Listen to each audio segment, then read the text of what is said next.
Amigos, ¿cómo están ustedes? Muy buenas noches. Esto es Monitor de Negocios, un servidor Efraín Flores a nombre de todo el equipo que hace posible este su programa. Les da como de costumbre la más cordial de las bienvenidas. Comenzamos como de costumbre aquí con Yamile Riz. ¿Cómo estás, Yamile? Buenas noches. Hola, ¿qué tal? Muy buenas noches, Efraín. Todo muy bien. Bienvenida también, nos da mucho gusto estar contigo, por supuesto. Igualmente, ¿no? con información muy buena. Vas a platicarnos, analizarnos los 5 edificios más sustentables del mundo, ¿verdad? Así es, correcto, ¡Wow! Efraín. Los 5 edificios más sostenibles a nivel mundial y ¿Y aparecen alguno es de México? 2 alemanes. No, lamentablemente pues no. 2 alemanes. 2 alemanes. Adelante con la información. Bueno, y como ya les comentábamos, ya cada vez es más común la construcción de edificios verdes y sostenibles, y aquí en Monitor de Negocios les presentamos los 5 más ecológicos. El primero de estos se ubica en Múnich, Alemania, como ven en sus pantallas. Se trata del New Office y cuenta con un ahorro energético de hasta el 90%, esto en comparación con edificios tradicionales. Todo su techo está cubierto por paneles solares y vegetación. Wow, eso es muy interesante, ¿eh? Pasamos al segundo de la lista, es el Taipei 101, ubicado, como bien dice su nombre, en Taipei, la capital taiwanesa. ¿Está en las torres? ¿Está en las torres? Sí, exactamente. Hasta el día de hoy tiene el título de ser el edificio verde más alto del mundo, ya que mide nada más y nada menos que 508 metros. Pues 508 metros, medio kilómetro. Medio kilómetro. ¿Te imaginas ahí, Efraín? No, sí, cómo no. Sí, nada Yo más. también me imagino ahí. Sí, cómo no. Además fue construido para resistir tifones y terremotos. En el piso 92 se aloja una bola de casi 700 toneladas de peso que sirve para darle estabilidad frente a los fuertes vientos. También destacan las ventanas con doble cristal para mantener el aire fresco sin necesidad del aire acondicionado. Qué interesante también.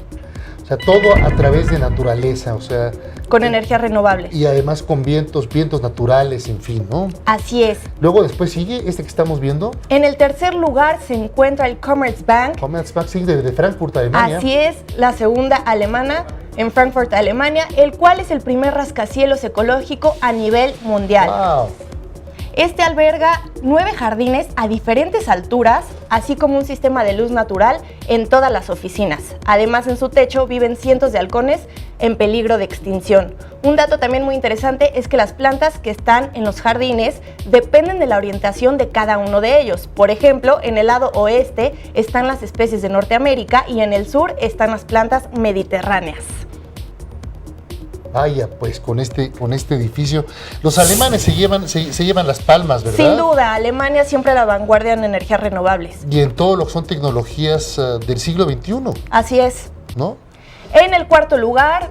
Guangzhou. Así es, por supuesto un edificio chino. Este es el Pearl River, el cual se ubica en la ciudad de Guangzhou, la más contaminada del país. Este edificio combina estrategias pasivas con alta tecnología energética, ya que gracias a sus turbinas eólicas se genera la suficiente electricidad para abastecerse. ¿Dónde tendrán las turbinas eólicas? Porque de aquí no se ven, ¿eh?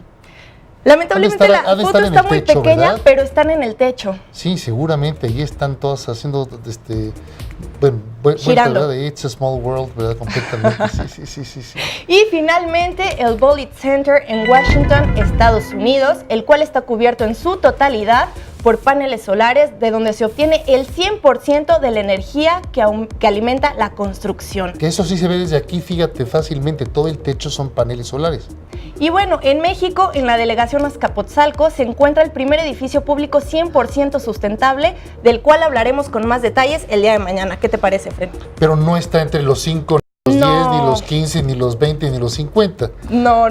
Lamentablemente no aparece en la lista, pero bueno, habrá que analizarlo un poco más a fondo. Ahí la llevamos, ojalá vayamos Así, ahí la poco llevamos. aprendiendo de esas tecnologías. Gracias por tu información, que estuvo bien padre, estuvo muy interesante, Yamile. De nada, todo un gusto, Efraín. Y ahora nos vamos vía telefónica con Luis Fonserrada, director general del Centro de Estudios Económicos del Sector Privado, el CESP. Luis, ¿cómo estás? ¿Te tocó el embotellamiento por la manifestación? Imposible llegar, me quedé aquí atorado en Reforma. No te preocupes, te entendemos, porque está todavía muchas calles cerradas, aquí Bucareli todavía sigue cerrada, en fin. Ah, mira. Con calma, Luis. Pues platicar contigo queríamos nada más, fíjate qué bonito dije, platicar contigo queríamos y queremos sobre el tema de la reforma fiscal. ¿Cómo la vieron ustedes en el CESP ya oficialmente? Pues mira, creo que en términos de los ingresos, ciertamente se perdió una gran oportunidad para llevar a cabo una reforma de fondo verdaderamente. Lo que quedó finalmente un poco más de 1% del PIB en la recaudación que se planteó.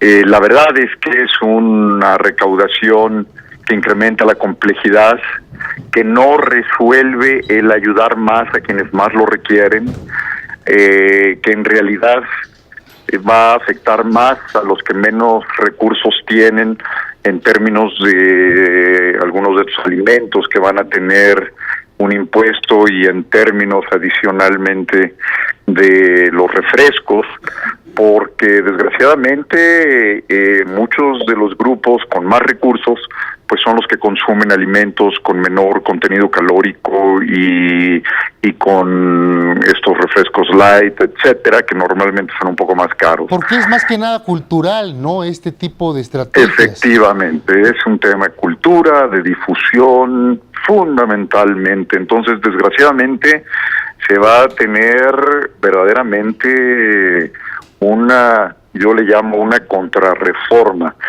La recaudación como un punto del PIB no es preocupante. Sabemos que hay que incrementar los recursos que se recaudan, hay muchos compromisos, muchos temas, pero en términos de lo que se podría haber hecho por los ingresos, deja mucho que desear y no se recauda lo que se debió haber recaudado. Con otras medidas podríamos haber recaudado un punto adicional del PIB, cuando menos. Oye, a mí lo que me preocupa muchísimo, Luis, es que todo eso que estás diciendo tú, frente a un déficit que se está comprometiendo el gobierno para el próximo año de más del 1.5% en términos del Producto Interno Bruto.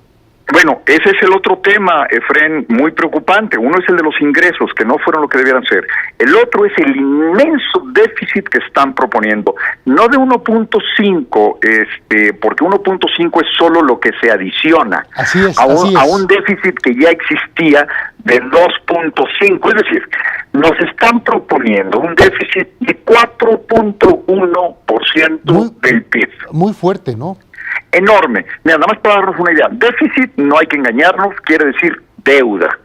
Y la deuda del sector público este año va a terminar en alrededor de un 40% del Producto Interno Bruto ya. Y eso quiere decir que vamos a incrementar la deuda en 4% del PIB. Esto es, si ya tenemos 40 y la vamos a incrementar en 4%, vamos a incrementar la deuda en 10% de lo que ya existe. ¿Cuánto dijiste? Es extraordinariamente alto. Y además eso implica pues que hay que financiarlo, es déficit, es deuda. ¿Y de dónde van a salir los recursos?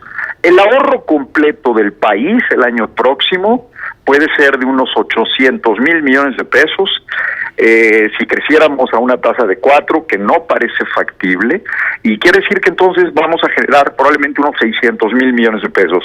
Nada más para que tenga una idea de tus televidentes. El público televidente, sí. Si generamos 600,000 millones de pesos de ahorro, eso es lo que podría prestarse al sector privado, a las familias y a las empresas. Y el gobierno va a requerir alrededor de 580,000 millones, porque ese 4% requiere de financiamiento doméstico casi 600,000 millones de pesos. Es decir, pareciera ser que están yendo por todo el ahorro disponible. Entonces, es preocupante porque se van a presionar extraordinariamente los mercados internos, ¿no? Esto no lo habíamos visto realmente. O sea, lo que nos tardó en ordenar 16 años prácticamente, se está volviendo a jugar simplemente de un año a otro. Mira, el último déficit superior a 4% del PIB fue hace 25 años. ¡Caramba! Entonces, había habido otros déficits, como tú dices, efectivamente, pero no de este tamaño. Entonces, bueno, ¿de dónde salen los recursos? O sea, ya le quitan a las familias y a las empresas 1.4% del PIB, que son 250,000 millones de pesos, y adicionalmente todo el financiamiento o prácticamente todo el financiamiento disponible. Entonces es muy preocupante el cambio tan radical en la política económica que nos están planteando. Una pregunta, Luis, en cuanto a, digamos, el impacto que tenga esto sobre también la generación de inversión nacional y extranjera, ¿ves tú que vaya a fomentar esto la inversión? Mira, desgraciadamente el tipo de impuestos que se dieron no nos permite tener más competitividad, no nos permite tener la recaudación que requeríamos, no mejora la distribución del ingreso. De hecho, creo que se va a afectar más a los que menos tienen, y el gasto, que es otro de los temas muy preocupantes, no está dirigido ni a mejorar la infraestructura de manera seria. Es muy poco el dinero que se va a dedicar, y es sobre todo, como lo han dicho tantas veces la Secretaría de Hacienda, un gasto social que, como bien sabemos, tampoco reduce la pobreza, porque si yo hoy no invierto, no genero empleos como país, ¿cómo voy a reducir la pobreza de manera permanente? El gastar mucho en cosas sociales pues es un paliativo temporal. Muy bien. Luis, nada más rápidamente, pues ya tendremos que platicar otro día. Te mando un fuerte abrazo. Gracias por haber estado vía telefónica con nosotros aquí en Monitor de Negocios. Con mucho gusto, Efraín. Buenas noches. Buenas noches. Y a ustedes, amigos, muchas gracias. Hasta el día de mañana en punto de las 7:45. Gracias.